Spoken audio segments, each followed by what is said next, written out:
जैसे आप कहते हैं कि माता पिता की सेवा करनी चाहिए, परम कर्तव्य है, बट कभी उनकी मानसिकता और इनकी मानसिकता दोनों में विलग हो जाता है, तो वो इनको घर से निकाल दिए।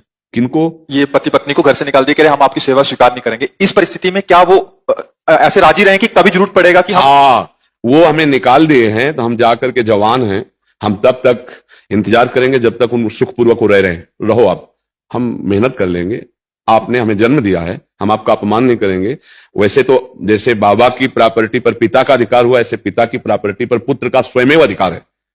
पिता और माता को ऐसा नहीं करना चाहिए। तुम अपनी कमाई से रोक सकते हो, लेकिन तुम अपने बाबा की कमाई से नहीं रोक सकते हो। जो प्रॉपर्टी वो कुल परंपरागत संतान को ही प्राप्त होती है। अब वो कहां जाए अपनी बहू को लेकर के, अगर नौकरी करे जाकर के किसी भी तरह, तो तुरंत थोड़ी हर व्यवस्था हो जाती है। उसके लिए भी कुछ अर्थव्यवस्था चाहिए। तुम निकाल दिए, तुम्हारा बेटा है, तो भारी मूर्खता है, ऐसा नहीं करना चाहिए।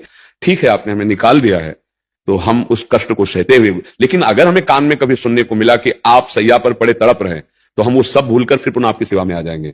अच्छा, इतनी मूर्खता कभी किसी पिता माता को नहीं करनी चाहिए कि अपनी प्रॉपर्टी बेच दे, पुत्र का अधिकार खत्म कर दे। ऐसा कभी नहीं करना चाहिए, नहीं उसे नरक की प्राप्ति होगी। अगर उसने कोई गलत कार्य कर दिया है, फिर हाँ, हो रहा इस कोटि का अपराध साबित हो गया है कि अब आप हमारे घर में नहीं रह सकते। मान लो आप भाई होकर के बहन के साथ ऐसा व्यवहार कर नहीं रखेंगे, बाहर निकलो। वो बात अलग है कि कोई भारी महत अपराध कर दिया लड़के ने या ऐसा, तो बात अलग नहीं। ऐसे धर्म नहीं कहता कि आप बहू और बेटे को निकाल दो, इतना ऐसा नहीं, दुर्व्यवहार हो जाएगा।